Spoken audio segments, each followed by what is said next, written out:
बिस्मिल्लाहिर्रहमानिर्रहीम। स्टूडेंट, आपके पास जो आज का लेक्चर है वो है एलएसडी टेस्ट। बहुत ज़्यादा स्टूडेंट्स हैं जो इसमें कंफ्यूज थे कि मैम एलएसडी टेस्ट कैसे सॉल्व किया जाता है। अब एलएसडी टेस्ट सबसे पहले तो आपको ये पता होना चाहिए कि लीस्ट सिग्निफिकेंस डिफरेंस। इस टेस्ट एलएसडी का क्या मतलब है? लीस्ट सिग्निफिकेंस डिफरेंस कि लीस्ट सिग्निफिकेंस डिफरेंट टेस्ट लगना कहाँ पे है। सबसे पहले तो आपको ये पता हो।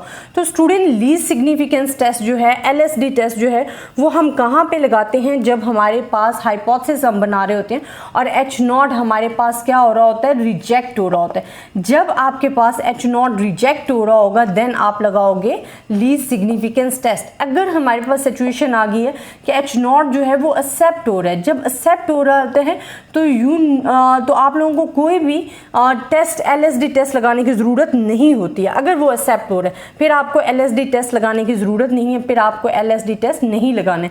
जब एच नॉट रिजेक्ट हो रहा है आपने तब लीस्ट सिग्निफिकेंस डिफरेंट टेस्ट लगाने।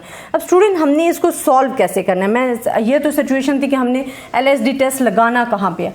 अब जब हमने लीस्ट सिग्निफिकेंस डिफरेंट टेस्ट जब पढ़े हैं तो एलएसडी टेस्ट जो होता है वो हमारे पास एक स्पेसिफिक फार्मूला होता है और आपको क्या गिवन होता है? T alpha by 2 degree of freedom आपको जो भी गिवन है and 2 MSE and divided by row. अब ये हमारे पास आर जो है स्टूडेंट ये शो कर रहा होता है रो को। MSE क्या होता है कि mean square of error.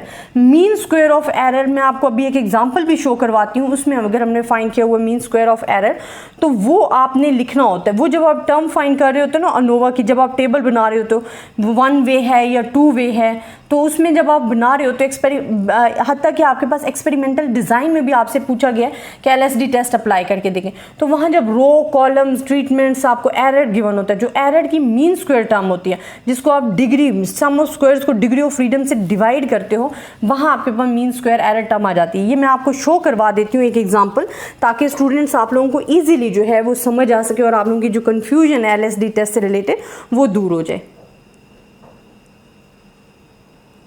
Ji student, आप देख सकते हैं मेरे पास एक एग्जांपल है।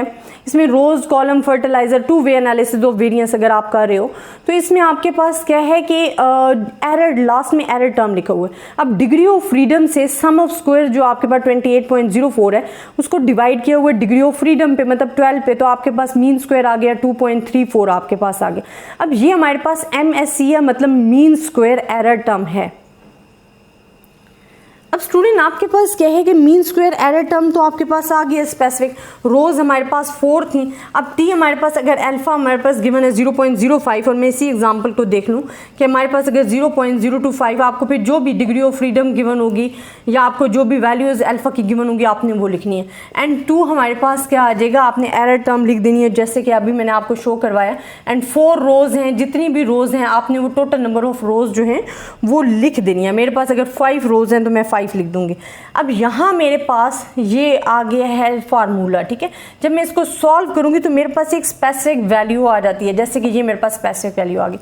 अब अक्सर स्टूडेंट कहते हैं कि मैम हम जो कॉलम वाइज मीन्स होते हैं वो फाइंड कर लेते हैं। अब जिस तरह कॉलम वाइज मीन्स आपके पास अगर 5 कॉलम्स हैं, ठीक है, और आपने कॉलम वाइज उनका एवरेज मीन फाइंड करना है। मीन आप कैसे फाइंड करते हो? Summation of X divide by N कर रहे होते हो।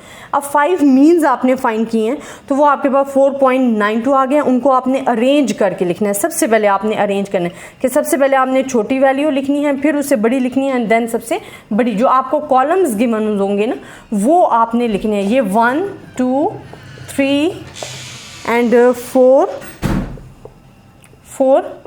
एंड ये आपके पास आ गया 5। तो ये आपके पास आ गए हैं वैल्यूज। ये आपने मीन्स लिखने हैं। अब नेक्स्ट आपने क्या स्टेप करने हैं? अब स्टूडेंट, आपने मीन्स तो फाइंड कर लिया। अब अक्सर स्टूडेंट कहते हैं कि मैम हमें कैसे पता चलेगा कि हमने किस लाइन को अंडरलाइन करना है? देखिए स्टूडेंट, आपके पास ये एलएसडी टेस्ट लगाने से ये रेंज आ गई। अब आपने उन वैल्यूज़ को अंडरलाइन करना है कि जिनका डिफरेंस लेने से इस रेंज के दरमियान वैल्यूज़ हैं। अगर इससे ग्रेटर आएंगी तो उसको आपने अंडरलाइन नहीं करना है। जिस तरह अगर मैं इन 2 को करती हूँ अंडरलाइन तो आप देखिए इनका जो डिफरेंस है वो इसी रेंज में आएगा। अगर मैं इन 2 को अंडरलाइन करती हूँ इनका जो डिफरेंस है वो इसी रेंज में आएगा।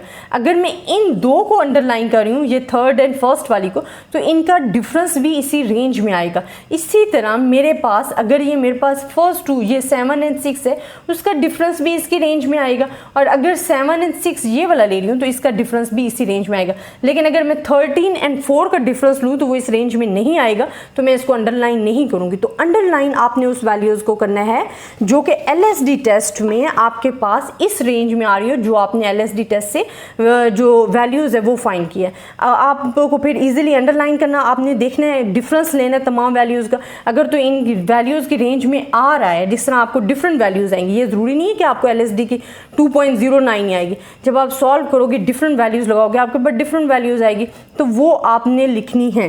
तो इस तरह आपने अंडरलाइन करना है। आई होप स्टूडेंट आपको ये समझ में आ गया होगा कि LSD टेस्ट में हमने अंडरलाइन कैसे करना है। अगर आपको फिर भी किसी किस्म की कन्फ्यूजन आप मुझसे डिस्कस कर सकते हो। अपनी दुआओं में याद रखिएगा। अल्लाह हाफिज़।